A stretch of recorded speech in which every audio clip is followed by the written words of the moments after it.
कुछ प्रश्न हल करा दिए थे। कौन कितने प्रश्न हल हुए थे?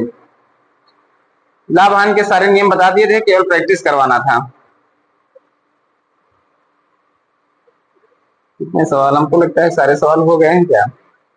ये सवाल हो गया था 18 नंबर। चलें सवाल को हल करते हैं। कह रहा है किसी वस्तु के बिक्री मूल्य में 162 रुपए की वृद्धि कर देने पर उसके पर 19% की हानि 10% लाभ बदल जाती है। उस वस्तु की लागत मूल्य बताओ। जल्दी से करें, प्रश्न को अच्छे से पढ़ो, है ना। कह रहा है किसी वस्तु के बिक्री मूल्य में 162 की वृद्धि कर देने पर उसकी जो 19% की हानि है वह 17% लाभ में बदल जाती है। उस वस्तु की लागत कीमत क्या होगी? और हम ऐसे सवालों को हल करने के लिए केवल बताए थे कि तराजू पर ही इस सवाल को हल करना, है ना। सारे के सारे नियम तौर तरीके बता दिए गए थे कि कैसे हल किया जाता है, कैसे नहीं।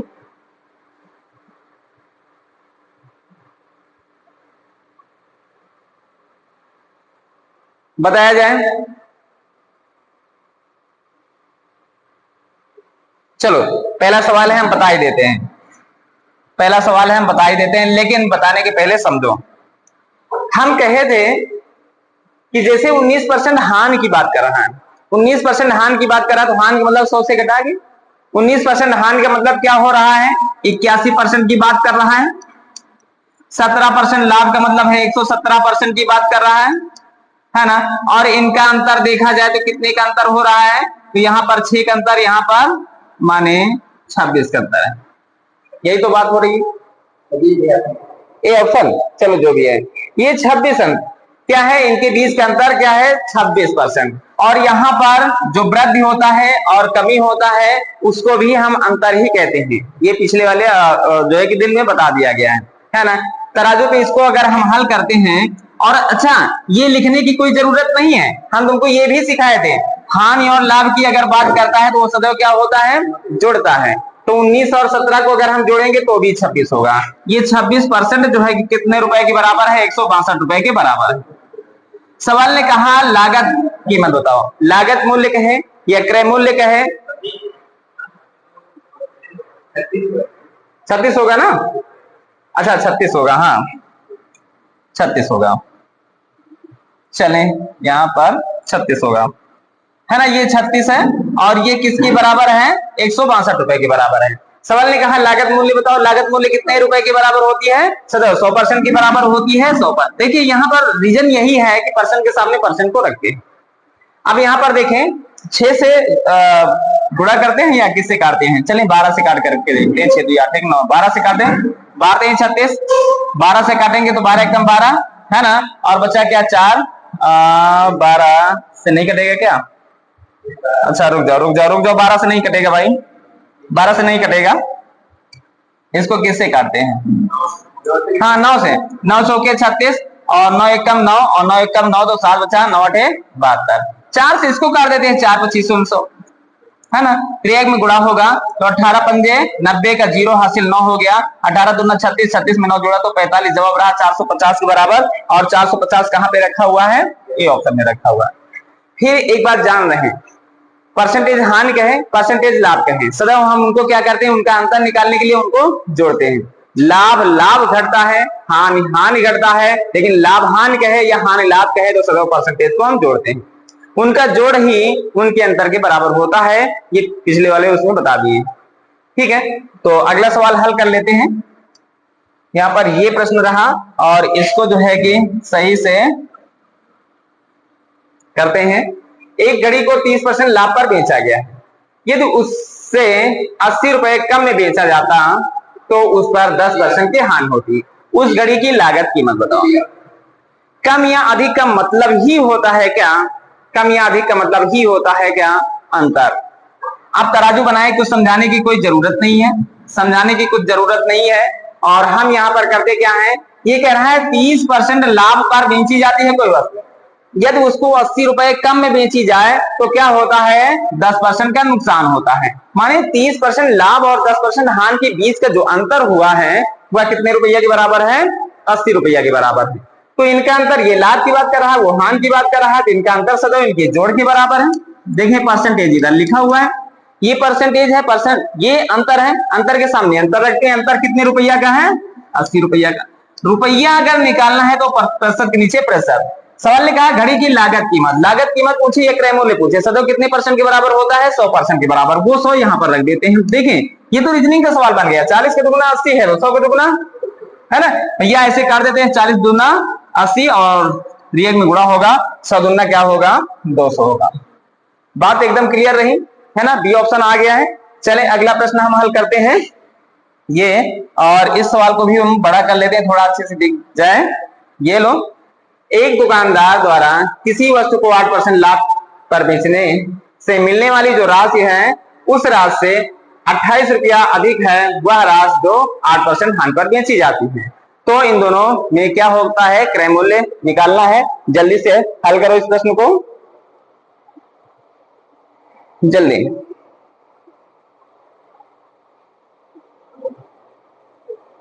समय ज्यादा ले रहे हो, ये बात जाने रहना।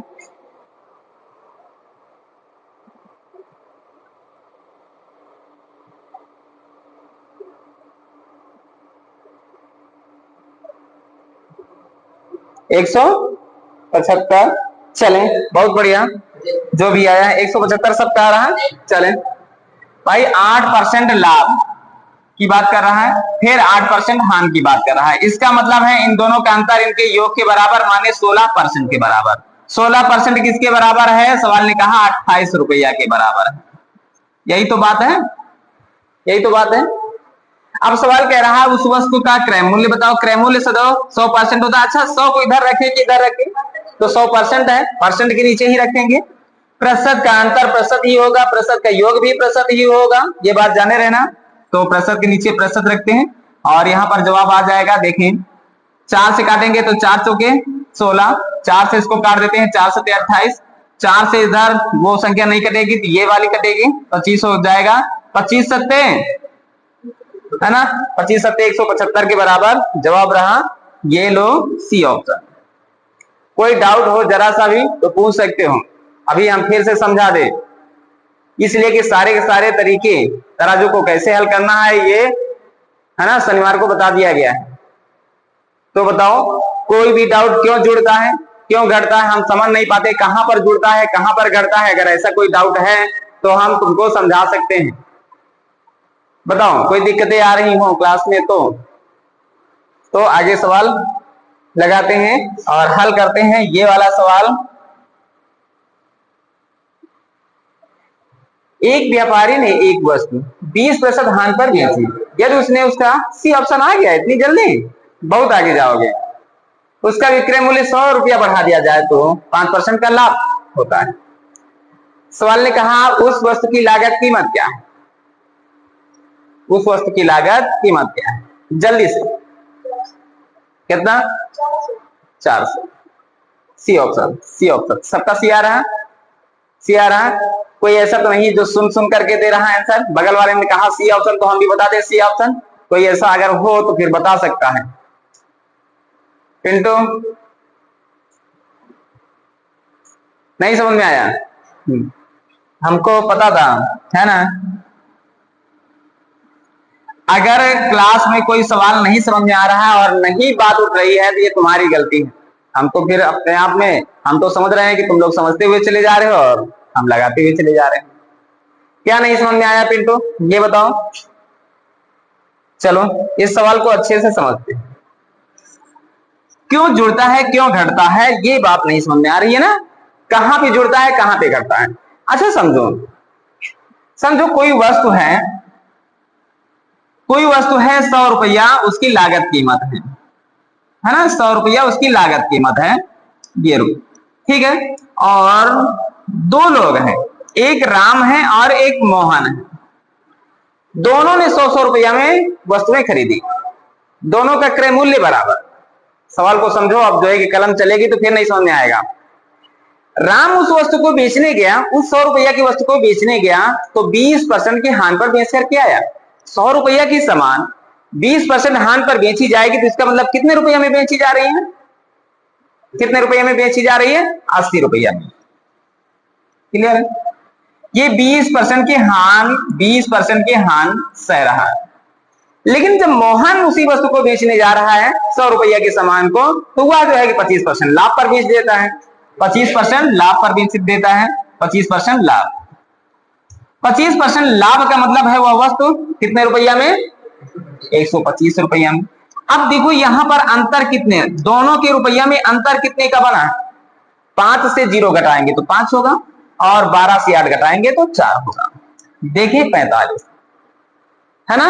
सही तरीका तो यही है। ये 45 हम यह वाला चित्र ना बना करके भी ला सकते थे। हमने कहा हान और लाभ सदैव जुड़ता है। लाभ सदैव क्या होता है? घटता है कि जुड़ता है? पिंटू खड़े हो जाओ, तुम्हें को डाउट है? बताओ, हान प्रतिशत हान की बात कर रहा तो घटेगा कि जुड़ेगा? माइनस होगा, पक्का है? अच्छा, हानि अगर लाभ दिया गया है तो हाँ, क्यों इतना जो है कि देर हो रही है बताने में? अच्छा, एक तरीका समझाने के लिए। अच्छा, समझो ये बस है ना, और गर्मी का महीना है ही है। अब समझ लेना, अगर बहुत भीड़ है तुम यहां पर खड़े हो और गेट से कोई पुरुष आकर के तुम्हारे बगल में खड़ा हो गया तो तुम क्या करोगे? क्या करोगे? है ना, उसको हटाने का प्रयास करोगे, हट दूर हट। या यहीं पर कोई लड़की है और लड़की के बगल में लड़की आ जाए तो भी वो हटाने का प्रयास करेगी, हट पीछे, है ना। गर्मी हो रही है और पास खड़े होना नापसंद है। लेकिन अगर यहीं पर एक लड़का खड़ा है, देखो कहां पर माइनस हुआ? लड़का था तो भी माइनस, लड़की थी तो भी माइनस।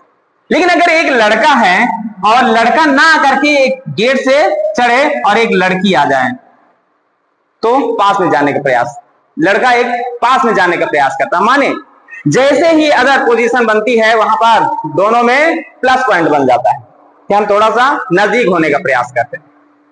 कहने का मतलब है जहां पर सेम पोजीशन बनती है लाभ कहेगा वहां पर सदैव घटेगा, जहां पर हानि कहेगा वहां पर सदैव पॉइंट घटाने का प्रयास करेंगे। बात क्लियर? लड़का माइनस, लड़की माइनस, लड़की प्लस। मानी जहां लाभ हानि कहे वहां पर जोड़ना है, जहां हानि लाभ कहे जोड़ना है, लाभ हानि कहे जोड़ना है। इसी तरह से परसेंटेज में पास फेल में भी होता है, फेल घटता है, पास घटता है, लेकिन पास फेल जोड़ता है, फेल पास जोड़ता है। ठीक है, बात समझ रहे हो, है ना? बात को समझोगे नहीं? मानी जैसे ही दो अलग अलग कंडीशन आए वहां पर हमें क्या करना है? प्लस करना है। जहां पर सेम पोजीशन बनी रहे वहां पर ए लिखा है जोड़ो, लेकिन ए बी लिखा है तो घटाओ। गलत कहे? एकदम गलत कहे। सेम पोजीशन है तब तुम घटाओगे। अगर जो है कि अलग अलग पोजीशन है, ए है और बी है, तो तुम्हें जोड़ना पड़ेगा। और उदाहरण दिया जाए, अगर नहीं याद हो सके तो बताओ। कहने का मतलब है जैसे ही तुम जो है कि अलग अलग पोजीशन वाले सवाल होंगे, एक कहे हाँ एक कहे नहीं, तो समझ लो क्या करना है? जोड़ना है। एक कहे लाभ दूसरा कहे हां, समझ लो जोड़ना है। पहला वाला कहे लाभ दूसरा वाला कहे हां, तो भी हमें जोड़ना है। लेकिन दोनों कहे लाभ घटेगा, दोनों कहे हान घटेगा। बोलो बात समझ में आई कि नहीं आई? अब क्या है, सवाल को समझना। ये कह रहा है हान, ये कह रहा है लाभ, दोनों अदर पोजीशन, माने ये लाभ की बात कर रहा है, एक हान की बात कर रहा है। बोलो क्या होगा? जुड़ेगा, और जुड़ा तो क्या हुआ? 25 हुआ। क्लियर है? और इनका अंतर 100 रुपया के बराबर है। इनके सामने 100 रुपया रख देते हैं, परसेंटेज इधर है, रुपया इधर है। रुपया के नीचे रुपया तभी आएगा जब परसेंटेज के नीचे परसेंटेज लिखा जाएगा। क्लियर है? ये परसेंटेज है, परसेंटेज के नीचे परसेंटेज देखें। 25 से चाहे सामने वाले को काट दो, है ना, सामने वाली को भी काट सकते हैं, ऊपर वाली संख्या से नीचे वाली संख्या को भी काटा जा सकता है। बस तिरछे में काटे नहीं, तिरछे में गुणा होता है। 25 से काटेंगे 25 चौके 100, त्रियक में गुणा होगा तो 100 चौके समझ सकते हो क्या होगा। क्लियर है, एकदम कंफर्म बात रही। चलें 4 सवाल हैं भी, जल्दी से हल कर लेते हैं फिर। एक वस्तु को 16 रुपया के लाभ पर बेचा गया है, उसे 200 रुपया अधिक में बेचा जाता तो हमें 20% का लाभ मिलता। ए ऑप्शन, चलें कहा जा रहा है ए ऑप्शन भाई, जल्दी से प्रश्न को हल करें। ए ऑप्शन क्लियर है, क्लियर है ए ऑप्शन। चले भाई, हमने कहा अब देखो यहां पर क्या कह रहा है, 16% लाभ 20% लाभ, 16% लाभ 20% लाभ, लाभ लाभ घटेगा। बात को समझो, अगर किसी ने जोड़ा है तो बहुत बड़ी गलती किया है। ये 16 और ये 20, इसका मतलब यहां पर घटने की बात कर रहा है, और यह घटाव ही उसका अंतर है, और यहां पर कह रहा है अंतर 200 रुपया के बराबर है। सवाल ने कहा उस वस्तु की लागत कीमत क्या होती है, 100% के बराबर होती है, और यही है क्या, है ना। और यहां पर शायद ऑप्शन में नहीं है, है अच्छा देखते हैं, 4 पंचे 20 और 0 का 0 है ऑप्शन में, है ना। 50 का 100 से गुणा तो 50 100 माने 50 100 माने 5000 माने ए ऑप्शन। क्लियर है, पूरा का पूरा टॉपिक एक तराजू पर हल हो रहा है, किसी भी प्रकार से, है ना, किसी सूत्र को रखने की जरूरत नहीं, किसी नियम को रखने की जरूरत नहीं, किसी भी प्रकार की जरूरत नहीं है कि, है ना, केवल हमें 4 लाइनें खींचना है, ये 4 लाइनें खींचना है और 4 लाइनों में हमारे सवाल को हल कर देना है। क्लियर है, अगर ना समझ में आया हो तो फिर कोई दूसरा तरीका अपनाया जाए, है ना, और चाहना तो सूत्र भी लिखा देंगे कि कैसे कैसे क्या होता है ना। और अब अगला सवाल है, एक फल विक्रेता नियत मूल्य पर आम बेचकर 20% का लाभ प्राप्त कर लेता है, यदि वह उन्हीं आमों को प्रति आम 1 रुपए कीमत बढ़ा कर बेचे तो उसका लाभ है। एक आम की बिक्री कीमत बताओ। हाँ 5 रुपया होगा। चलें भाई, 20% लाभ पर आम को बेचा जा रहा है, यदि वह उस आम को 1 रुपया अधिक में बेचे, एक आम की कीमत 1 रुपया केवल बढ़ा दे तो उस व्यक्ति को 40% का लाभ होने लगेगा। कहने का मतलब है कितने परसेंट लाभ की बढ़ोतरी हो रही है, तो कहां 20% लाभ हो रहा था, अब 40% माने 20% लाभ ज्यादा हो रहा है, ज्यादा के सामने ज्यादा। यहां पर सवाल ने कहा 20% का लाभ ज्यादा हो रहा है, यहां पर सवाल ने कहा 1 रुपया हमें ज्यादा मिल रहा है। प्रतिशत के सामने रुपया रख दिए, अब प्रतिशत के नीचे प्रतिशत रखना है। एक आम की बिक्री मूल्य कह रहा प्रथम स्थिति के अनुसार माने बिना बढ़े वाला रुपया। यहां पर दोनों चीजें पूछी जा सकती है, बिक्री मूल्य पूछा जा सकता है, तदनुसार कह रहा प्रथम स्थिति के अनुसार माने क्रय मूल्य, द्वितीय स्थिति क्या होती है, बिक्री मूल्य। प्रथम स्थिति का मतलब हम कितने में खरीदे, द्वितीय स्थिति हम उसको बेचे हैं, तो कितने में बेचे हैं, वह हमारा होता है विक्रय मूल्य। और विक्रय मूल्य में क्या होता है, 100% लाभ होता, 100% तुम्हारा क्रय मूल्य होता है, उसमें अगर लाभ हुआ है तो लाभ जोड़ करके लिखा जाएगा, हानि होगी तो हानि घटा करके लिखी जाएगी। लेकिन यहाँ पर प्रथम स्थिति का मतलब क्या हो रहा है, माने उसका क्रय मूल्य ही पूछा जा रहा है, यहाँ पर विक्रय मूल्य लिख करके तुम्हें भ्रमित किया गया है केवल, है ना। तो हम जान रहे हैं वह वस्तु की कीमत क्या होगी, है ना, 100% के बराबर होगी। अब देखो यहाँ पर 1 से गुणा भाग करने की कोई जरूरत नहीं है, 20 पंजे 100, त्रियक में गुणा होगा, 5 से कम 5 होगा, है ना। अगर द्वितीय स्थिति के अनुसार कहे तो यहाँ पर 120 रखना है, 120 रखना नहीं, 140 भी रखना है, ठीक है, इसलिए 40% का लाभ हो रहा है, ठीक है। अच्छा रुक जाओ, कह रहा है प्रथम स्थिति के अनुसार एक आम की बिक्री कीमत, प्रथम के अनुसार, प्रथम में तो 20% का लाभ हो रहा है भाई, 20% का लाभ हो रहा है, तो 20% लाभ का मतलब होता है क्या है, देखो प्रथम स्थिति में 20% लाभ रखेगा, ठीक, माने 120%, ठीक है। द्वितीय स्थिति क्या बन रही है, द्वितीय स्थिति में 40% का लाभ हो रहा है, द्वितीय स्थिति में 40% लाभ माने 140 रखा जाएगा, ठीक है। तो इसका मतलब है 20 का 120 त्रियक में गुणा होगा और 1 का 6 से, तो जवाब हमारा 6 रुपया के बराबर होगा, है ना। गलती कर दिए वहां पर, क्या हुआ, हाँ, प्रथम स्थिति ये है, दूसरी स्थिति ये है।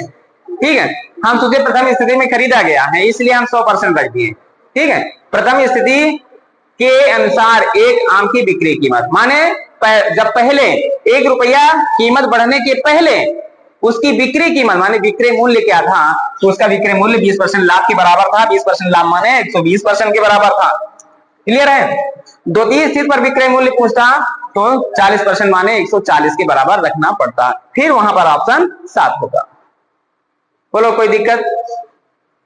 अगर दिक्कत नहीं है तो फिर आगे बढ़ते हैं, और ये रहा सवाल, और जल्दी से इस सवाल को हल करते हैं। किसी वस्तु को 5% हानि की अपेक्षा 5% लाभ पर बेचा जाए तो 15 रुपया अधिक प्राप्त होते हैं। वस्तु का क्रय मूल्य बताओ तुम। जल्दी करो जल्दी। 150। बहुत बढ़िया है ना। इन सवालों को तो भाई सरल सवाल थे, सरल सवाल। 5% हान 5% लाभ, बोलो जोड़ा के घटा? जोड़ा। जोड़ा तो 10% परसेंट रख के दे रहे हैं, है ना। ये बेचा जाता है ना, तो 15 रुपया अधिक मिलते हैं, मानी ये रुपया है। सवाल ने कहा वस्तु का क्या क्रय मूल्य बताओ। वस्तु का क्रय मूल्य होता है सदैव 100%। परसेंट ने कहा परसेंट से तुम भी हट जाओ भाई, है ना। 10 ने कहा 10 100 से 10 दाम 100 होता है। प्रयोग में गुणा होगा तो 15 दाम 100, 5 0। क्लियर है ना, कंफर्म रहा सवाल। लास्ट सवाल है, इसके बाद हम तुम्हें कुछ समझाएंगे, है ना। जो कल क्लास चलेगी उसके बारे में हम बताएंगे कैसे क्या करना है। और जल्दी से इस प्रश्न को हल करते हैं, जल्दी।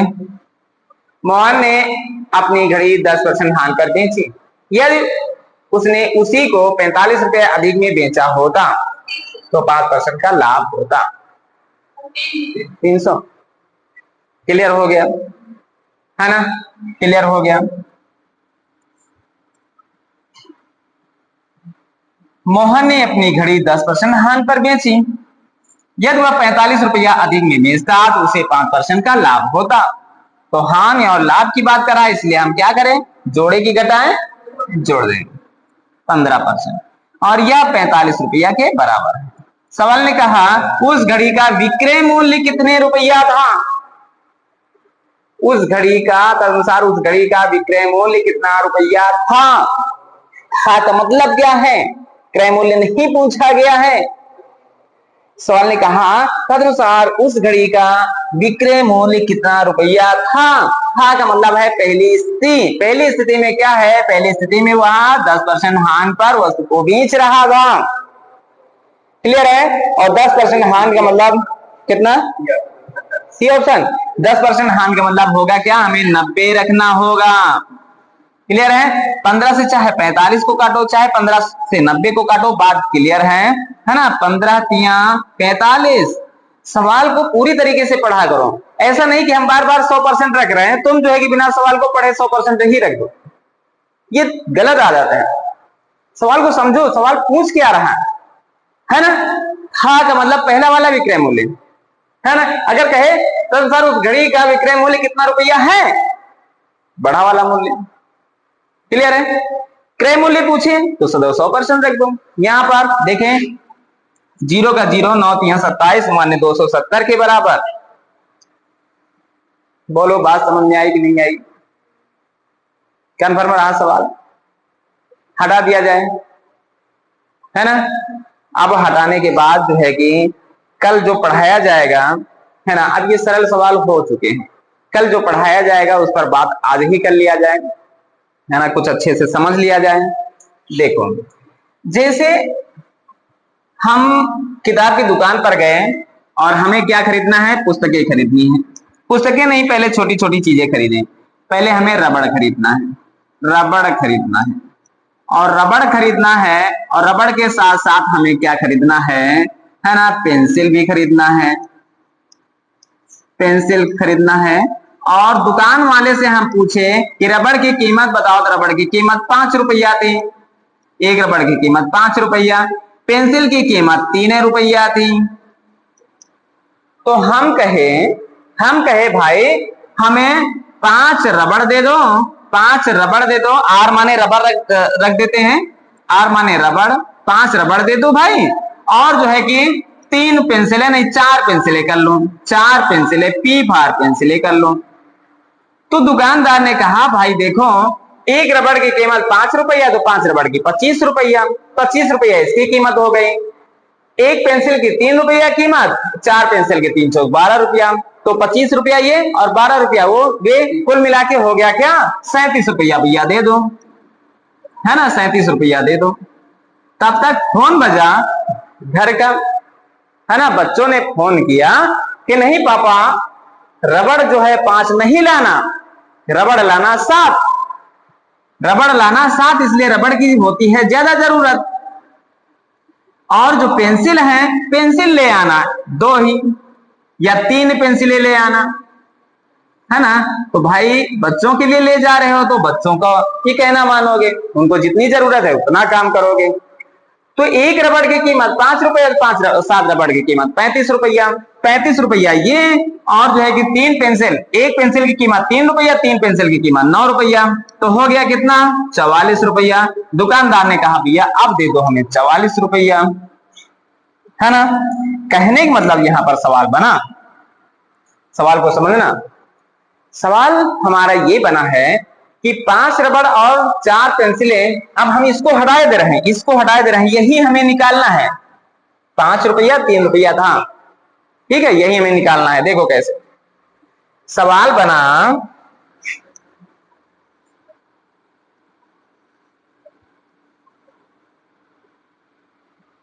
सवाल बना कि 5 रबड़ और 4 पेंसिल 37 रुपया की मिलती हैं, 7 रबड़ और 3 पेंसिल 44 रुपया की मिलती हैं, तो एक रबड़ की कीमत बताओ। तो चाहे तो इस तरीके से समीकरण बना लो, और चाहे तो अब ये सवाल तुम्हारी कॉपी पे लिखा हुआ है और हमें इसे हल करना है। तो सुनो, रबड़ की कीमत कहे तो रबड़ को पहले रखो, तराजू कैसे लगाया जाता हम ये बताने जा रहे हैं। पेंसिल की कीमत अगर कहे तो पेंसिल की कीमत पहले रखो। अब हम रबड़ की कीमत हम निकालने जा रहे हैं, ऐसे लिखो, सवाल क्या कह रहा है पढ़ो। रबड़ की कीमत निकालना है तो पहले रबड़ को रखना, 5 रबड़ 4 पेंसिल 37 रुपया, है ना। दूसरा प्रश्न कहता है 7 रबड़ 3 पेंसिल 44 रुपया, और तराजू बनाए रखे रहो, यहां पर तराजू बनाए रखे रहो भाई, यहां पर हल करने जा रहे हैं, समझो समीकरण से बचना है, हर सवाल में अलग अलग सूत्र लगता है, उन सूत्रों से बचना है, तो तराजू तुम्हें सीखना ही सीखना है। बीच वाली संख्या को पकड़े, इधर इधर का गुणा करे, 3 25 15, मन में रखो 15, इधर इधर का गुणा करे तो 7 चौक 28, इधर 15 इधर 28, दोनों को घटा दो, इधर 15 इधर 28, दोनों को घटा दो, चाहे प्लस में आए चाहे माइनस में आए, घटाओ, 28 और 15 को घटाओ, कितना बचा 13, हुआ 13, यहां पर रख दो। पहली प्रक्रिया मालूम हो गई। दूसरी प्रक्रिया, इस वाले गोले से चले तो इसी वाले गोले से चलना, 37 तिया 111, 44 चौके 176, जैसे इधर घटा के रखे थे उधर भी घटा के रखो, 176 ज्यादा है 111 कम है, तो ज्यादा वाले से कम को घटाओ, 6 से 1 घटा तो 5 रखो, 7 से 1 घटा तो 6 रखो, 1 से 1 घटा तो कुछ नहीं, घटा के सामने घटा को रख दिए। अब पूछा जा रहा है कीमत, कीमत के लिए सर एक रबड़ की कीमत, सुनो एक रबड़ की कीमत पूछे तो 1 रुपया रख दो, एक रख दो, ये वस्तुएं हैं, ये वस्तुएं था, इधर रुपया का गुणा किया गया तो इधर रुपया था, तो वस्तुओं की संख्या के नीचे वस्तुओं की संख्या, है ना। 1 रबड़ कहे तो 1 रख दो, 2 रबड़ कहे तो 2 रख दो, 3 रबड़ कहे तो 3 रख दो, 4 रबड़ कहे तो 4 रख दो। हम कहे 1 रबड़ की कीमत भैया बताओ, तो अब 1 रख दिए, 11 बचे 65, 5 रुपया, 5 रुपया रबड़ की कीमत थी कि नहीं बोलो, है ना। अब हम क्या करते हैं, फिर दूसरी पोजीशन, अच्छा 5 रुपया अगर इस तरह का समीकरण मिल जाए बना हुआ तो 5 रुपया इधर आ गया है। अब जो है कि किसी भी एक समीकरण में रख करके रबड़ का मान और सवाल को हल कर सकते हैं। लेकिन सुनो, अगर पेंसिल की कीमत पूछी गई तो पहले रबड़ की कीमत निकालना जरूरी है क्या? नहीं, डायरेक्ट हम कैसे निकालते हैं, तो सुनो, पेंसिल की कीमत पूछा जा रहा है तो पेंसिल को पहले रख दो। पहला पॉइंट कह रहा है 4 पेंसिल 5 रबड़ 37 रुपया। दूसरा क्या कह रहा है, पेंसिल के नीचे पेंसिल, 3 पेंसिल 7 रबड़ 44 रुपया। तराजू को सदैव इसी वाली संख्या को ही पकड़ना। इधर देखो, 7 चौक 28, 3 25 15, इधर का 28 इधर का 15, इधर 28 इधर 15, बोलो घटाओ जल्दी से, घटाओ कितना? 13। अब ये नहीं दिमाग में लाना इधर 13 आया भैया उधर उतना नहीं आएगा, नहीं बदलेगा कुछ। 37 सत्ते पहाड़े नहीं आवत, 37 सत्ते पहाड़े नहीं आवत। चले ठीक है, 7 सता 9 हासिल 4, 7 तिया 21 4 25। क्लियर? अब इससे गुणा पहले करना फिर इसको गुणा कर देना। 44 पंजे बोलो 222 नहीं होगा 220 होगा, है ना? अब दोनों को इधर घटा के रखे तो दोनों को उधर घटा के रखो। 9 से 0 घटा तो 9 बचा, 5 से 2 घटा तो 3 बचा, और 2 से 2 घटा तो कुछ नहीं। कोई दिक्कत? एक रबड़ एक पेंसिल कहे तो एक रखो, 2 पेंसिल कहे 2 रखो, 3 पेंसिल कहे तो 3 रखो, 4 पेंसिल कहे तो 4 रखो। फिलहाल एक पेंसिल है, 13 तिया 45, त्रियक में गुणा होगा तो 3 एक काम 3, माने पेंसिल की कीमत 3 रुपया। बोलो बात समझ में आएगी नहीं? कोई दिक्कत की बात नहीं, पहला समीकरण ऊपर रख दो, दूसरा समीकरण नीचे रख दो, कोई दिक्कत की बात नहीं है। पहला तरीका ये तराजू समझ में आया, इस पर कल हम प्रैक्टिस करवाएंगे, है ना? क्लियर है कि 10 से 20 सवाल हम कराएंगे, समझ में आ जाएगा। दूसरा कल की ही क्लास में क्या रहेगा, यहीं पर सवाल बनता है। सवाल क्या कहता है ना? अब कोई चीज निर्धारित नहीं, सवाल ने कहा 5 पेंसिल 3 रबड़, है ना? 5 पेंसिल 3 रबड़ कितने रुपया के रखते हैं?